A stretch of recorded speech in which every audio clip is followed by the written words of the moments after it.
Saurabh army में officer था। मूल रूप से मध्य प्रदेश के रहने वाले सौरभ की पोस्टिंग राजस्थान में थी। घर से ज्यादा दिन दूर रहने के कारण सौरभ बोर हो जाता था। यार दीपक, जिंदगी बड़ी बोरिंग हो गई है। घर से दूर इस रेगिस्तान में पड़े रहना बड़ा ही अकेलापन महसूस होता है। अगर ऐसा है तो कोई लड़की ढूंढ ले। यार ढूंढ तो रहा हूँ, पर कोई अच्छी लड़की मिल नहीं रही। एक दिन सौरभ के मोबाइल पर एक लड़की का मैसेज आया। हाय, मेरा नाम सोफिया है। मैं पाकिस्तान के हैदराबाद में रहती हूँ। तुम्हें मेरा नंबर कैसे मिला? मैंने तुम्हारा नंबर फेसबुक से लिया है। मैं राजस्थान घूमना चाहती हूँ। क्या तुम मुझे घुमा सकते हो? सौरभ ने सोफिया की प्रोफाइल पर उसके फोटोज देखे तो उसे सोफिया पसंद आ गई। सौरभ ने सोफिया से फोन पर बात की। राजस्थान आ जाओ, मैं तुम्हें राजस्थान घुमा दूंगा। पूरा राजस्थान मेरा देखा हुआ है। सोफिया राजस्थान आ गई। सौरभ और सोफिया दिन भर बातें करते रहे। तुम पाकिस्तान में क्या काम करती हो? मैं वहाँ हॉस्पिटल में नर्स हूँ। रात में सौरभ और सोफिया कई होटलों में गए, लेकिन किसी भी होटल ने उन्हें रूम नहीं दिया क्योंकि वो शादीशुदा नहीं थे। अब तो एक ही तरीका बचा है कि हम दोनों अलग अलग कमरा ले लें। नहीं, मुझे तो तुम्हारे साथ ही ठहरना है। होटल में रूम नहीं मिलता तो हम कहीं और ठहर जाते हैं। तभी उन्हें खंडहर दिखाई दिया। उन दोनों ने वही रात बिताने का फैसला किया। सोफिया जमीन पर बैठ गई और सौरभ उसकी गोद में सिर रखकर लेट गया। आकाश में बादल छा गए और ठंडी हवा बहने लगी। सौरभ को नींद आ गई। कुछ देर बाद पानी की बौछार से सौरभ की आंख खुली तो उसने देखा कि वो एक भयानक चुड़ैल की गोद में सिर रखकर लेटा हुआ है। सो जा सोना बाबू, सो जा। सौरभ वहां से उठकर भागा। कुछ आगे जाकर उसने देखा कि सोफिया बारिश में नहा रही है। सोफिया, तुम यहाँ हो? हाँ, तुम भी आ जाओ और बारिश में नहा लो। मैंने एक चुड़ैल को देखा। सोफिया जोर से हंसने लगी। तुम पागल हो गए हो। सोफिया ने सौरभ के पास आकर कहा, मैं तुमसे शादी करना चाहती हूँ। सोफिया ने राजस्थान में किराए पर एक रूम ले लिया और कुछ दिनों के लिए वो वहीं रुक गई। सौरभ अक्सर उससे मिलने जाने लगा। एक दिन सोफिया ने सौरभ से पूछा, अपनी जॉब से रिलेटेड कोई भी बात मैं तुमसे शेयर नहीं कर सकता? क्या तुम्हें मेरे ऊपर भरोसा नहीं? नाराज मत हो सोफिया, मैं तुम्हें बताता हूँ। अब सौरभ जब भी सोफिया से मिलने जाता, सोफिया बातों ही बातों में मिलिट्री में क्या चल रहा है इसकी जानकारी हासिल करने की कोशिश करती। एक दिन सौरभ जब सोफिया के रूम पर पहुंचा तो सोफिया ने उसके लिए ड्रिंक बनाई। क्या बात है, आज तो तुम्हें बहुत प्यार आ रहा है। ये बताओ जानू, प्रोजेक्ट पी क्या है? मैं इस बारे में तुम्हें कुछ नहीं बता सकता। डिपार्टमेंट ने सख्त मना किया है कि इस बारे में अपने परिवार से भी डिस्कस नहीं करना है। प्रेमिका परिवार से बढ़कर होती है। तुम समझने की कोशिश करो, मैं कुछ नहीं बता सकता। सोफिया को अचानक गुस्सा आ गया और सोफिया एक भयानक चुड़ैल में बदल गई और उसने सौरभ को गर्दन से पकड़कर हवा में उठा दिया। बोल, प्रोजेक्ट पी क्या है, वरना जमीन पर आने से पहले ये तो दम तोड़ देगा। सौरभ अपने साथ एक छोटी सी हनुमान की मूर्ति रखता था। सौरभ ने मूर्ति चुड़ैल के सामने कर दी। चुड़ैल गायब हो गई। सौरभ कैंप में पहुंचा। उसका दोस्त दीपक उसका इंतजार कर रहा था। तुम कहाँ थे सौरभ? पूरे डिपार्टमेंट में हल्ला मचा हुआ है। क्या हो गया? हमारी सारी इंफॉर्मेशन कोई पाकिस्तान तक पहुंचा रहा है। सौरभ को जोर का धक्का लगा।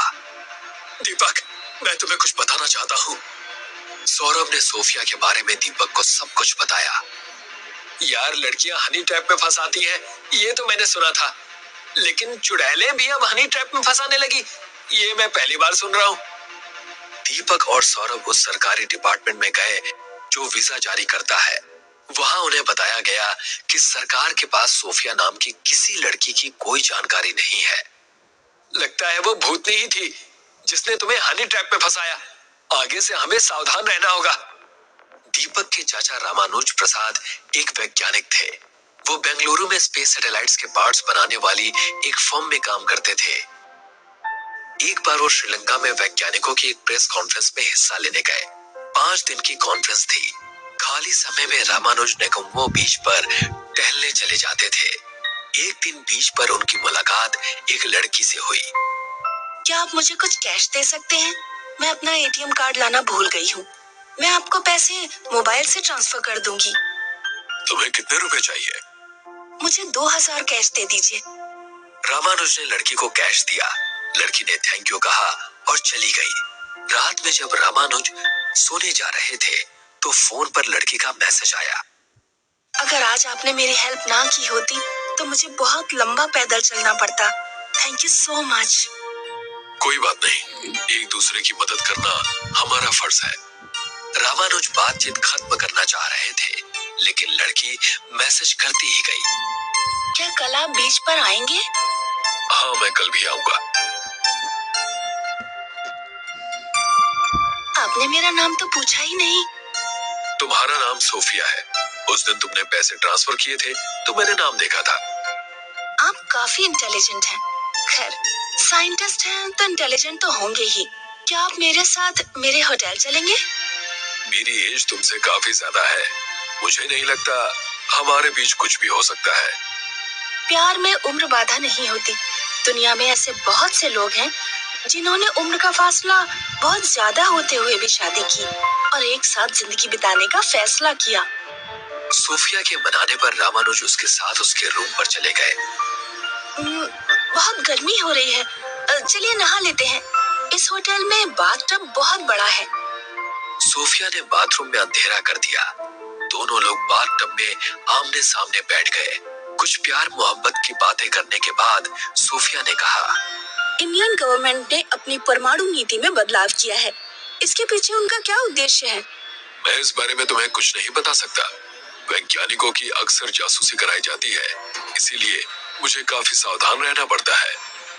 मुझे तुम्हारी सरकार की परमाणु नीतियों के बारे में सब कुछ साफ साफ जानना है। अगर तुमने नहीं बताया तो मैं अपनी नस काट लूंगी और तुम फंस जाओगे।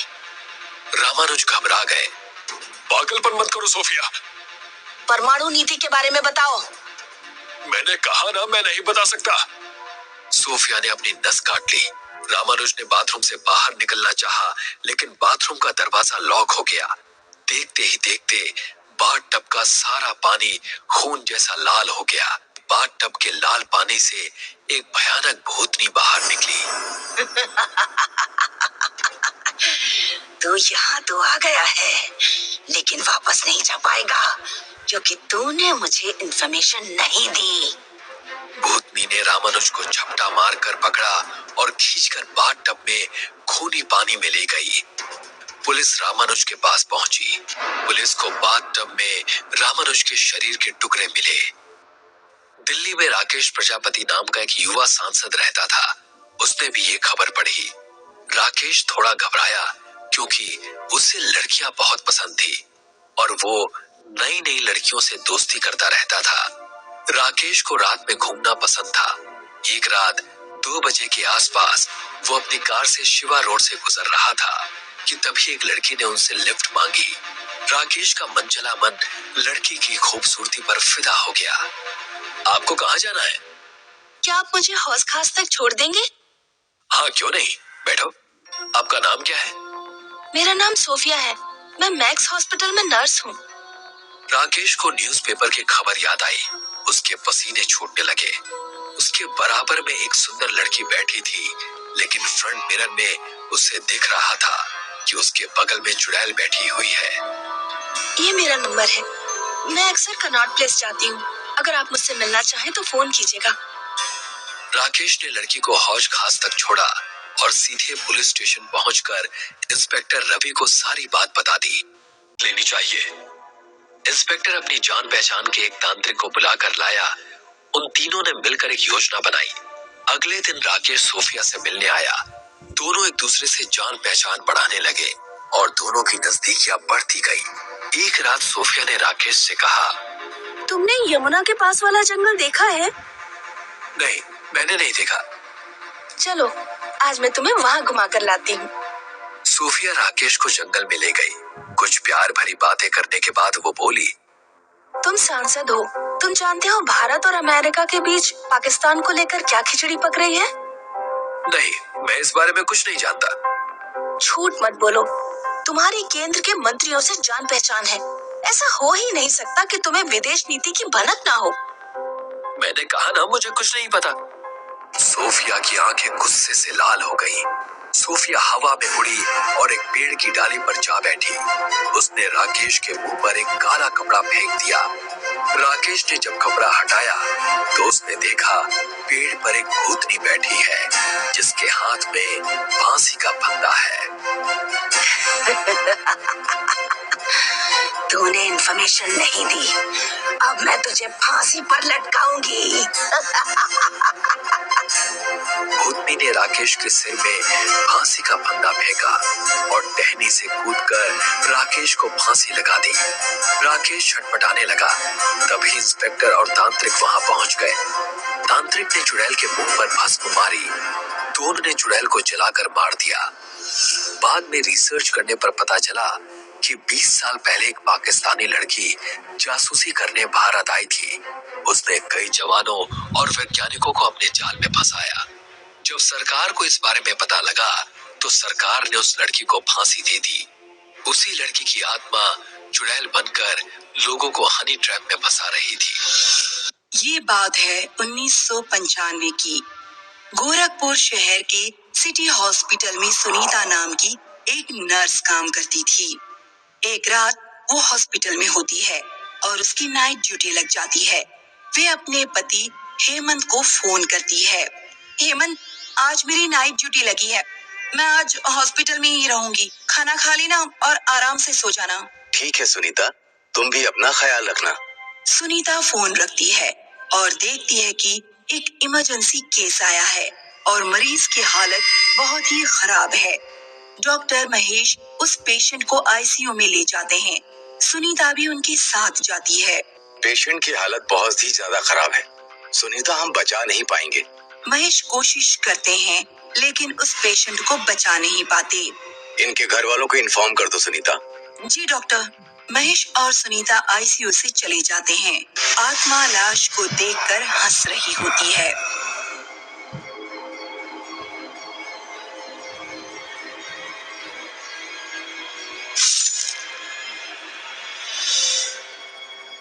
मृत के पिता गुस्से में महेश के केबिन में आते हैं। आप लोग हॉस्पिटल के नाम पर ऐसा अपराध कर रहे हैं, शर्म नहीं आती? अरे अरे, ये आप लोग क्या कह रहे हैं? हमारे बेटे का कार एक्सीडेंट हुआ और आप लोगों ने कहा कि आप उसे बचा नहीं पाए, लेकिन सच तो ये है कि आप लोगों ने ही मेरे बेटे को मारा है, उसकी दोनों किडनी निकालने के लिए। ये आप क्या कह रहे हैं? महेश और सुनीता लाश के पास आते हैं और देखते हैं कि दोनों किडनी निकली हुई हैं। महेश बुरी तरह से डर जाता है। मैं इस हॉस्पिटल के खिलाफ सख्त कार्रवाई करूंगा। आत्मा उन्हें देखकर हंस रही है। अब इस हॉस्पिटल की शुरू होगी बर्बादी। हॉस्पिटल में किडनी चुराने के केसेस बढ़ने लगते हैं। इन घटनाओं के कारण हॉस्पिटल का नाम खराब हो रहा होता है। अखबारों में खबरें छप रही होती हैं। एक रात महेश अपने केबिन में बैठा है, तभी वहाँ सुनीता आती है। क्या हुआ डॉक्टर, आप बहुत ज्यादा परेशान लग रहे हैं। वो वापस आ गई है सुनीता, कामनी ही है, वो मैं जानता हूँ, उसी ने किया है ये सब। कामिनी कौन? तुमने 1 महीने पहले ही ज्वाइन किया है ना। तुमसे पहले मुझे कामिनी असिस्ट करती थी। वो एक होशियार नर्स थी, लेकिन वो एक मोहित नाम के लड़के से प्यार करती थी जिसका हॉस्पिटल में बहुत आना जाना था। मोहित ने प्लान बनाया कि क्यों ना वो किडनी की तस्करी करे। प्यार में कामिनी सही गलत भी भूल गई और मोहित के कहने पर किडनी की तस्करी करने लगी। एक दिन उसका ये सच सामने आ गया। मोहित और उसकी सारी गैंग गिरफ्तार कर लिया, लेकिन कामिनी किसी तरह से भाग गई और सुनने में आया कि उसने आत्महत्या कर ली। महेश सुनीता को कामिनी के बारे में बता ही रहा होता है कि कामिनी उसके सामने आ जाती है। क्यों डॉक्टर, मेरे बारे में बता रहे थे इसे? महेश और सुनीता डर जाते हैं।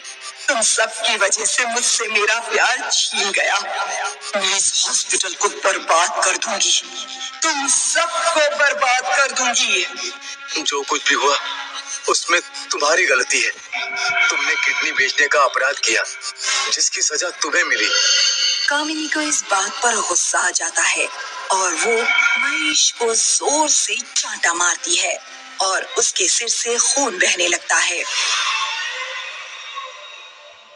देर रात हॉस्पिटल में एक मरीज आता है जिसके पेट में बहुत दर्द हो रहा होता है।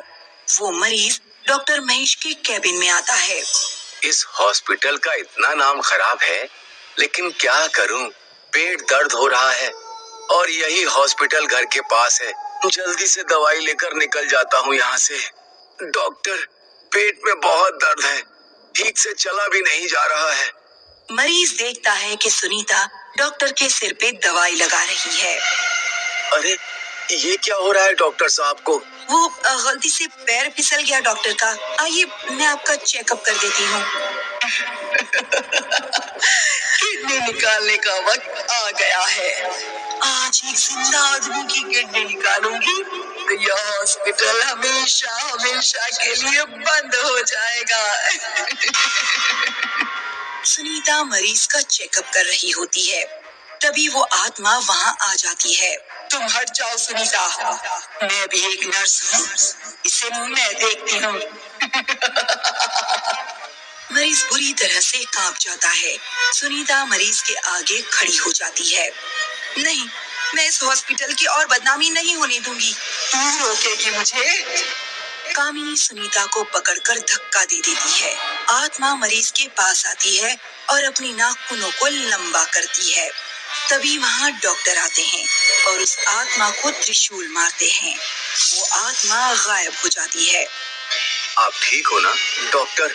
आज जो भी यहाँ हुआ उससे यही साबित हुआ है, इस हॉस्पिटल में जो भी कुछ हुआ वो उस आत्मा की वजह से हुआ है। मैं मीडिया को जाकर ये बात बताऊंगा। वे मीडिया के सामने जाकर स्टेटमेंट देता है और फिर से सिटी हॉस्पिटल का नाम खो जाता है। कामिनी की आत्मा का मकसद पूरा नहीं हो पाता और वो भस्म हो जाती है। ये बात है 1975 की। रंजन शहर में नौकरी करता था। उसके माता पिता नीलमपुर गांव में रहते थे। उसकी कुछ ही दिनों पहले प्रिया नाम की लड़की से शादी हो जाती है और वे शहर चला आता है। एक दिन वो देर रात अपने ऑफिस से रूम पर लौट रहा था। आज तो बड़ा ही लेट हो गया। जब घर में प्रिया आ जाएगी तो ये सब देर रात तक पार्टी करना भी बंद हो जाएगा। थोड़ी ही दूर से अंधेरी रात में उसे एक साया देख रहा होता है। रंजन और तेज चलने लगता है। कुछ दूर चलने पर एक काली बिल्ली उसका रास्ता काट देती है। ये बिल्ली कहाँ से आ गई? उस बिल्ली की आंखें चमकने लगती हैं और वो रंजन का पीछा करने लगती है। रंजन जैसे ही पीछे मुड़कर देखता है, बिल्ली गायब हो जाती है। अरे अभी तो यही थी, पता नहीं क्या हो रहा है आज मेरे साथ। रंजन जैसे ही आगे मुड़ता है, बिल्ली एक बहुत ही खूबसूरत महिला का भेष धारण कर लेती है। रंजन उसकी खूबसूरती देखता ही रह जाता है। कौन है आप? इतनी सुनसान रात में अकेले इस तरह यहाँ क्या कर रही है? मेरा नाम माया है। मैं इस शहर में नई हूँ। आप मेरी मदद कीजिए ना प्लीज। कितनी सुंदर है ये, इतनी खूबसूरत लड़की तो मैंने आज तक नहीं देखी। माया अपनी खूबसूरती से रंजन का मन जीत लेती है। वो उससे कहता है, क्या मदद चाहिए आपको? अगर मुझे रहने के लिए जगह मिल जाती तो बहुत मेहरबानी होती आपकी। अरे हाँ जी, ये भी कोई पूछने की बात है? ये तो मेरा फर्ज है। आप चलिए, आपको मैं सुरक्षित जगह ले चलता हूँ। घबराने की बात नहीं है बिल्कुल भी। धन्यवाद। आपकी पत्नी को तो कोई दिक्कत नहीं होगी ना? नहीं नहीं, मेरी तो अभी शादी ही नहीं हुई है। माया को रंजन उसके घर ले चलता है। रंजन की नजर माया से हट ही नहीं रही होती है। वो बात शुरू करता है, तो आप इस शहर में किस कारण से आई हैं? मैं हरिपुर गांव में रहती थी। आज से 1 साल पहले मुझे एक लड़के से प्यार हुआ जिसका नाम था रोहन। वो इसी शहर का है। उसने मुझसे कहा कि वो मुझसे शादी करने जरूर आएगा, लेकिन वो नहीं आया और मैं इंतजार करती ही रह गई। कुछ ही दिन बाद मुझे पता चला कि वो मुझे धोखा दे रहा था। उसने किसी और के साथ शादी कर भी ली। बर्दाश्त नहीं कर पाई और इस शहर में उसे ढूंढने आ गई। मुझे ये जानकर बेहद दुख हुआ। आप चिंता मत कीजिए, सब ठीक हो जाएगा। वो दोनों घर आ जाते हैं। रंजन दरवाजा बंद करता है और माया को देखता है। वो बेहद खूबसूरत लग रही होती है। आप सच में बहुत खूबसूरत है माया जी। लेकिन आप कितने बड़े झूठे हैं रंजन जी। ये आप क्या कह रही हैं माया? आपने झूठ बोला कि आप शादीशुदा नहीं हो। ये तुम क्या कह रही हो? तुम सारे मर्द एक जैसे ही होते हो। रोहन ने मुझे धोखा दिया तो जानते हो मैंने क्या किया? आत्महत्या। और फिर उसे मैंने मार डाला और मैं हर उस मर्द को मार डालूंगी जो धोखा देता है। रंजन ये सुनकर घबरा जाता है। कौन हो तुम? निकलो मेरे घर से। माया पीछे देखती है और उसका खूबसूरत चेहरा एक भयानक रूप ले लेता है। उसकी आंखें लाल हैं, दांत नुकीले हैं, बाल बिखरे हुए हैं। वे गुस्से से रंजन को देख रही है। रंजन उसे देखकर भागने की कोशिश करता है, लेकिन माया दरवाजे पर अपनी आंखों से करंट की लहर बना देती है और रंजन जैसे ही दरवाजा छूता है उसे तेज झटका लगता है और वो जमीन पर गिर पड़ता है। कहाँ भागेगा धोखेबाज मुझसे बचकर? मेरी खूबसूरती को देखकर मुझे अपने घर लाया था ना, अब मेरा कहर देख। कमरे का माहौल पूरा बदल जाता है। हर तरफ अंधेरा हो जाता है। रंजन बुरी तरह से घबरा जाता है।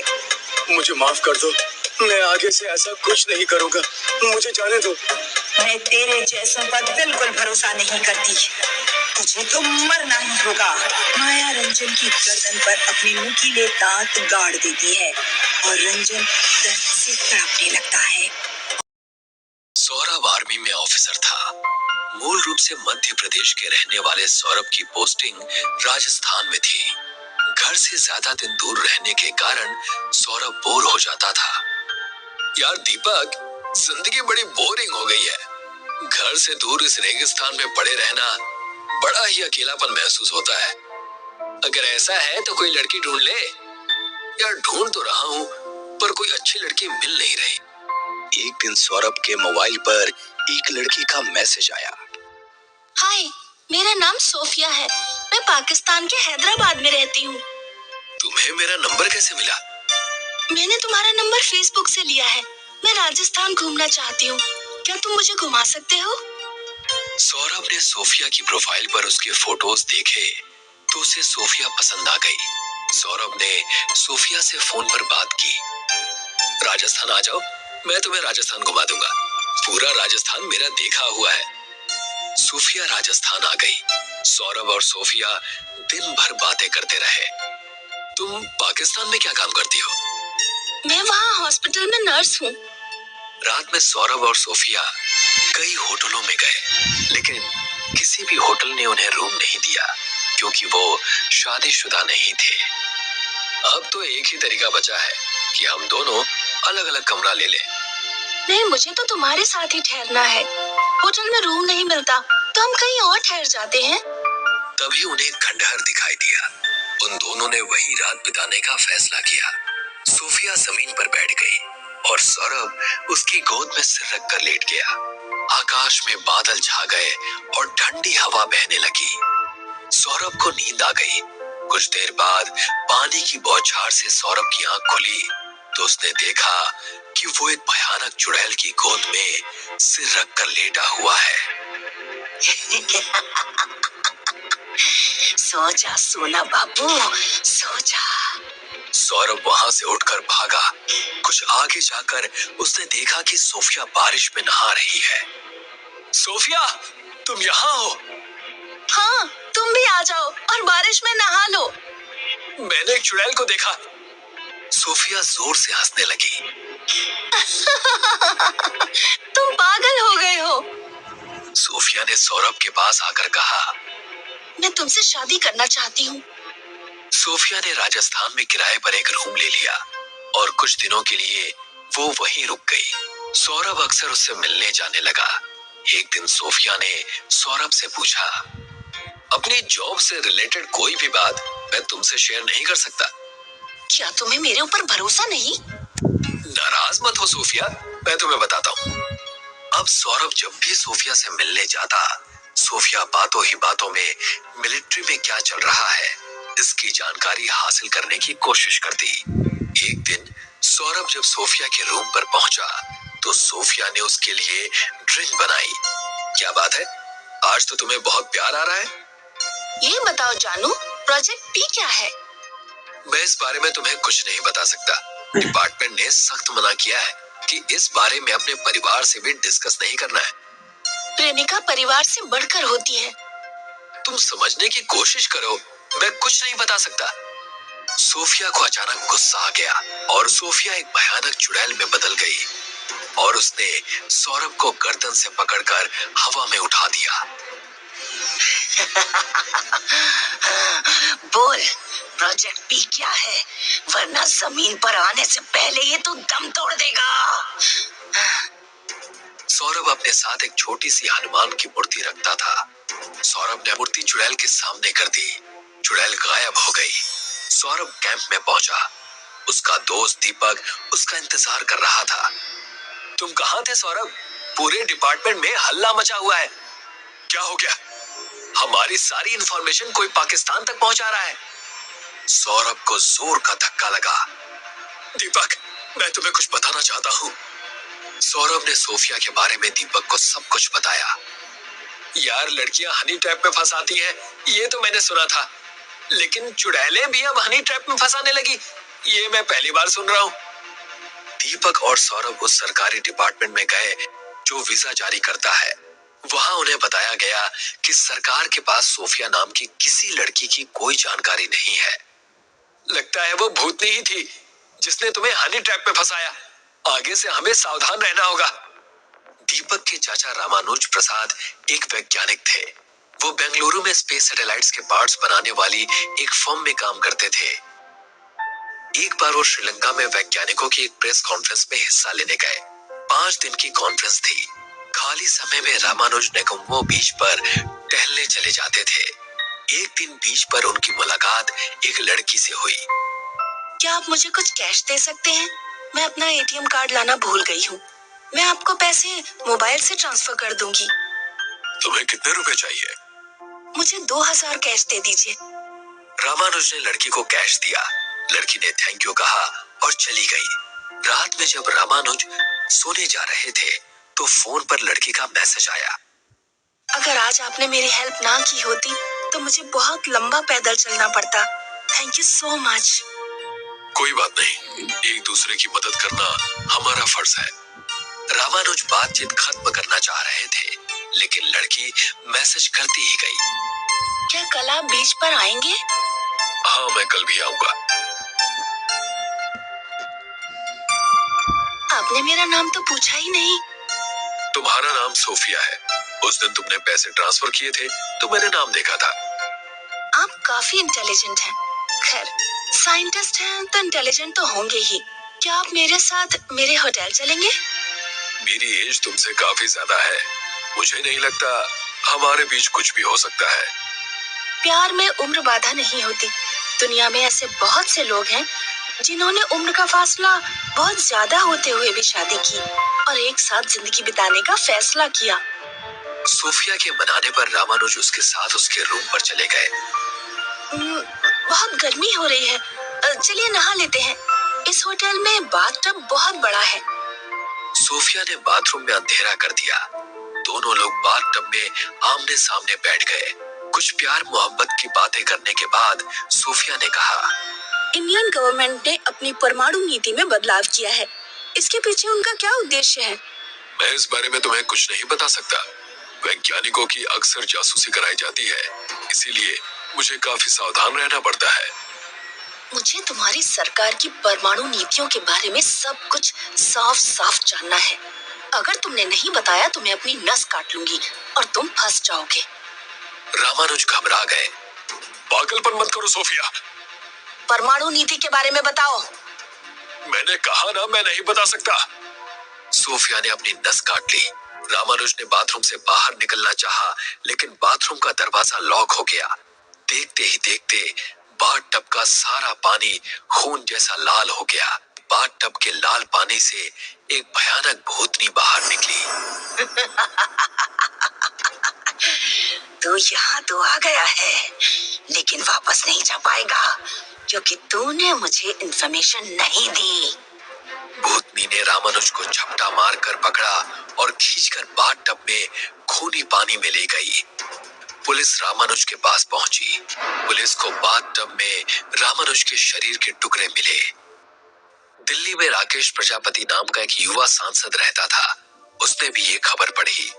राकेश थोड़ा घबराया, क्योंकि उसे लड़कियां बहुत पसंद थी और वो नई नई लड़कियों से दोस्ती करता रहता था। राकेश को रात में घूमना पसंद था। एक रात 2 बजे के आसपास वो अपनी कार से शिवा रोड से गुजर रहा था कि तभी एक लड़की ने उनसे लिफ्ट मांगी।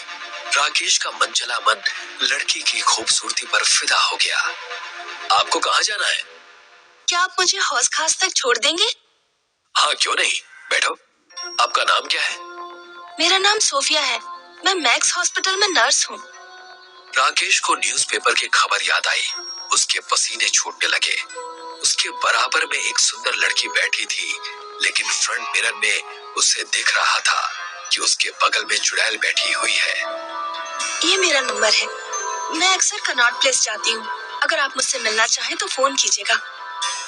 राकेश ने लड़की को हौज खास तक छोड़ा और सीधे पुलिस स्टेशन पहुंचकर इंस्पेक्टर रवि को सारी बात बता दी। ये मामला भूल जाइए। इंस्पेक्टर अपनी जान पहचान के एक तांत्रिक को बुलाकर लाया। उन तीनों ने मिलकर एक योजना बनाई। अगले दिन राकेश सोफिया से मिलने आया। दोनों एक दूसरे से जान पहचान बढ़ाने लगे और दोनों की नजदीकियां बढ़ती गई। एक रात सोफिया ने राकेश से कहा, तुमने यमुना के पास वाला जंगल देखा है? नहीं, मैंने नहीं देखा। चलो, आज मैं तुम्हें वहाँ घुमा कर लाती हूँ। सोफिया राकेश को जंगल में ले गई। कुछ प्यार भरी बातें करने के बाद वो बोली, तुम सांसद हो, तुम जानते हो भारत और अमेरिका के बीच पाकिस्तान को लेकर क्या खिचड़ी पक रही है? नहीं, मैं इस बारे में कुछ नहीं जानता। झूठ मत बोलो। तुम्हारी केंद्र के मंत्रियों से जान पहचान है। ऐसा हो ही नहीं सकता कि तुम्हें विदेश नीति की भनक ना हो। मैंने कहा ना, मुझे कुछ नहीं पता। सोफिया की आंखें गुस्से से लाल हो गईं। सोफिया हवा में उड़ी और एक पेड़ की डाली पर जा बैठी। उसने राकेश के मुंह पर एक काला कपड़ा फेंक दिया। राकेश ने जब कपड़ा हटाया तो उसने देखा पेड़ पर एक भूतनी बैठी है, जिसके हाथ में फांसी का फंदा है। तूने इन्फॉर्मेशन नहीं दी, अब मैं तुझे फांसी पर लटकाऊंगी। भूतनी ने राकेश के सिर में फांसी का फंदा फेंका और टहनी से कूदकर राकेश को फांसी लगा दी। राकेश छटपटाने लगा। तभी इंस्पेक्टर और तांत्रिक वहां पहुंच गए। तांत्रिक ने चुड़ैल के मुंह पर भस्म मारी। दोनों ने चुड़ैल को जलाकर मार दिया। बाद में रिसर्च करने पर पता चला कि 20 साल पहले एक पाकिस्तानी लड़की जासूसी करने भारत आई थी। उसने कई जवानों और वैज्ञानिकों को अपने जाल में फंसाया। जब सरकार को इस बारे में पता लगा तो सरकार ने उस लड़की को फांसी दे दी। उसी लड़की की आत्मा चुड़ैल बनकर लोगों को हनी ट्रैप में फंसा रही थी। ये बात है 1995 की।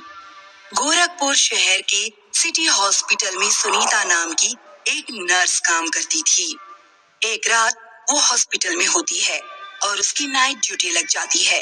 वे अपने पति हेमंत को फोन करती है। हेमंत, आज मेरी नाइट ड्यूटी लगी है। मैं आज हॉस्पिटल में ही रहूंगी। खाना खा लेना और आराम से सो जाना। ठीक है सुनीता, तुम भी अपना ख्याल रखना। सुनीता फोन रखती है और देखती है कि एक इमरजेंसी केस आया है और मरीज की हालत बहुत ही खराब है। डॉक्टर महेश उस पेशेंट को आईसीयू में ले जाते हैं। सुनीता भी उनके साथ जाती है। पेशेंट की हालत बहुत ही ज्यादा खराब है सुनीता, हम बचा नहीं पाएंगे। महेश कोशिश करते हैं लेकिन उस पेशेंट को बचा नहीं पाते। इनके घर वालों को इन्फॉर्म कर दो सुनीता। जी डॉक्टर। महेश और सुनीता आईसीयू से चले जाते हैं। आत्मा लाश को देखकर हंस रही होती है।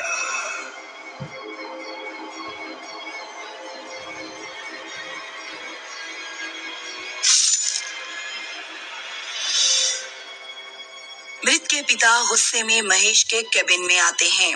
आप लोग हॉस्पिटल के नाम पर ऐसा अपराध कर रहे हैं, शर्म नहीं आती? अरे अरे, ये आप लोग क्या कह रहे हैं? हमारे बेटे का कार एक्सीडेंट हुआ और आप लोगों ने कहा कि आप उसे बचा नहीं पाए, लेकिन सच तो ये है कि आप लोगों ने ही मेरे बेटे को मारा है, उसकी दोनों किडनी निकालने के लिए। ये आप क्या कह रहे हैं? महेश और सुनीता लाश के पास आते हैं और देखते हैं कि दोनों किडनी निकली हुई हैं। महेश बुरी तरह से डर जाता है। मैं इस हॉस्पिटल के खिलाफ सख्त कार्रवाई करूंगा। आत्मा उन्हें देखकर हंस रही है। अब इस हॉस्पिटल की शुरू होगी बर्बादी।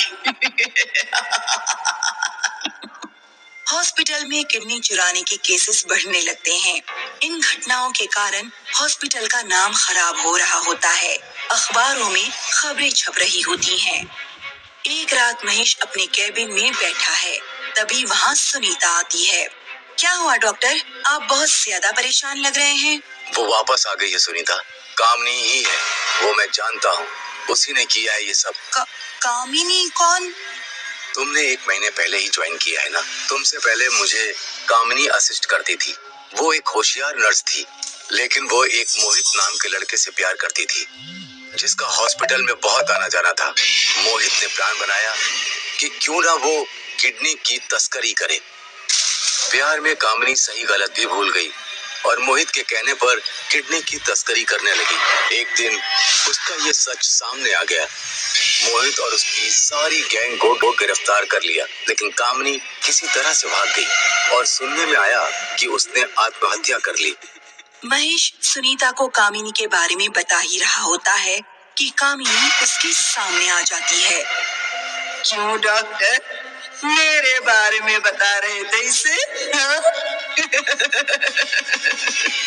महेश और सुनीता डर जाते हैं। तुम सबकी वजह से मुझसे मेरा प्यार छीन गया। मैं इस हॉस्पिटल को बर्बाद कर दूंगी, तुम सबको बर्बाद कर दूंगी। जो कुछ भी हुआ उसमें तुम्हारी गलती है। तुमने किडनी बेचने का अपराध किया, जिसकी सजा तुम्हें मिली। कामिनी को इस बात पर गुस्सा आ जाता है और वो महेश को जोर से चांटा मारती है और उसके सिर से खून बहने लगता है। देर रात हॉस्पिटल में एक मरीज आता है, जिसके पेट में बहुत दर्द हो रहा होता है। वो मरीज डॉक्टर महेश के केबिन में आता है। इस हॉस्पिटल का इतना नाम खराब है, लेकिन क्या करूं, पेट दर्द हो रहा है और यही हॉस्पिटल घर के पास है। जल्दी से दवाई लेकर निकल जाता हूं यहाँ से। डॉक्टर, पेट में बहुत दर्द है, ठीक से चला भी नहीं जा रहा है। मरीज देखता है कि सुनीता डॉक्टर के सिर पे दवाई लगा रही है। अरे, ये क्या हो रहा है डॉक्टर साहब को? वो गलती से पैर फिसल गया डॉक्टर का। आइए मैं आपका चेकअप कर देती हूँ। किडनी निकालने का वक्त आ गया है। आज एक जिंदा आदमी की किडनी निकालूंगी तो यह हॉस्पिटल हमेशा हमेशा के लिए बंद हो जाएगा। सुनीता मरीज का चेकअप कर रही होती है, तभी वो आत्मा वहाँ आ जाती है। तुम हट जाओ सुनीता, मैं भी एक नर्स हूँ, इसे मैं देखती हूँ। मरीज बुरी तरह से कांप जाता है। सुनीता मरीज के आगे खड़ी हो जाती है। नहीं, मैं इस हॉस्पिटल की और बदनामी नहीं होने दूंगी। तू रोकेगी मुझे?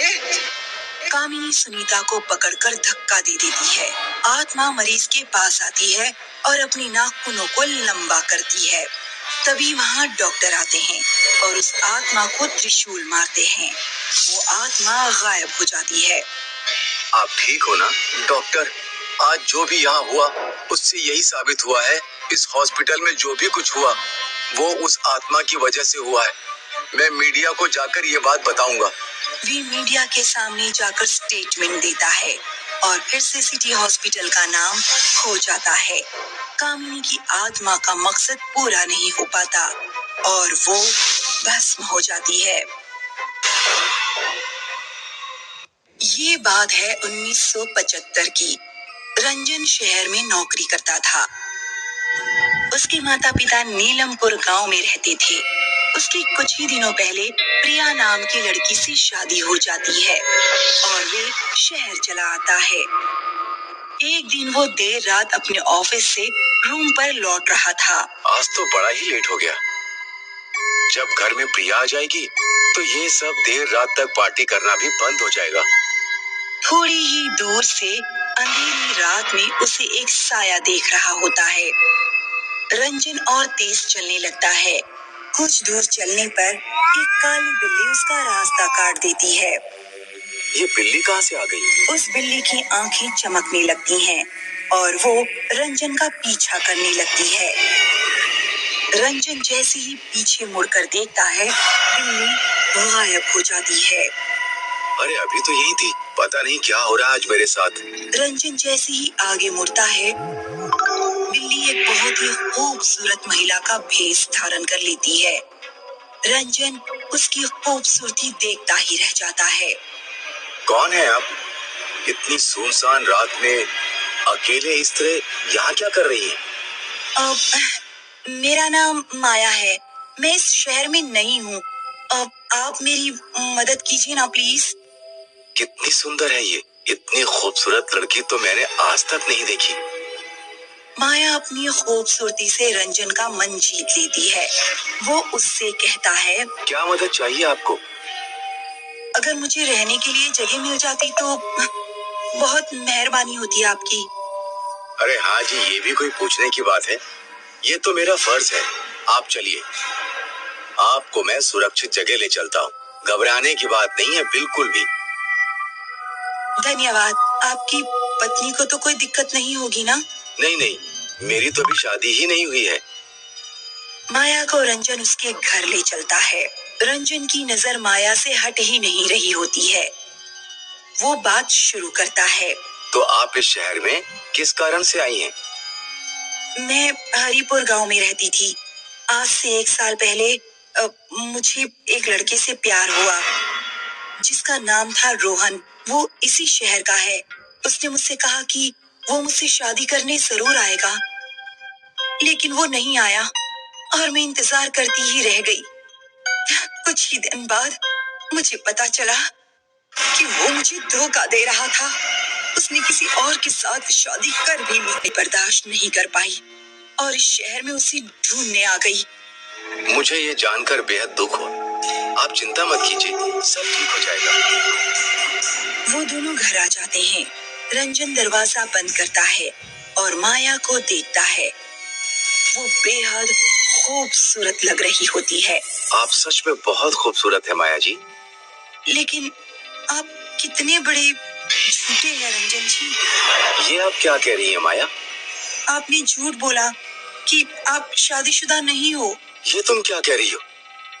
तुम सारे मर्द एक जैसे ही होते हो। रोहन ने मुझे धोखा दिया तो जानते हो मैंने क्या किया? आत्महत्या। और फिर उसे मैंने मार डाला और मैं हर उस मर्द को मार डालूंगी जो धोखा देता है। रंजन ये सुनकर घबरा जाता है। कौन हो तुम? निकलो मेरे घर से। माया पीछे देखती है और उसका खूबसूरत चेहरा एक भयानक रूप ले लेता है। उसकी आंखें लाल हैं, दांत नुकीले हैं, बाल बिखरे हुए हैं। वे गुस्से से रंजन को देख रही है। रंजन उसे देखकर भागने की कोशिश करता है, लेकिन माया दरवाजे पर अपनी आंखों से करंट की लहर बना देती है और रंजन जैसे ही दरवाजा छूता है उसे तेज झटका लगता है और वो जमीन पर गिर पड़ता है। कहाँ भागेगा धोखेबाज, मुझसे बचकर। मेरी खूबसूरती को देखकर मुझे अपने घर लाया था ना, अब मेरा कहर देख। कमरे का माहौल पूरा बदल जाता है। हर तरफ अंधेरा हो जाता है। रंजन बुरी तरह से घबरा जाता है। मुझे माफ कर दो, मैं आगे से ऐसा कुछ नहीं करूंगा। मुझे जाने दो। मैं तेरे जैसों पर बिल्कुल भरोसा नहीं करती। तुझे तो मरना ही होगा। माया रंजन की गर्दन पर अपने नुकीले दांत गाड़ देती है और रंजन दर्द से तड़पने लगता है और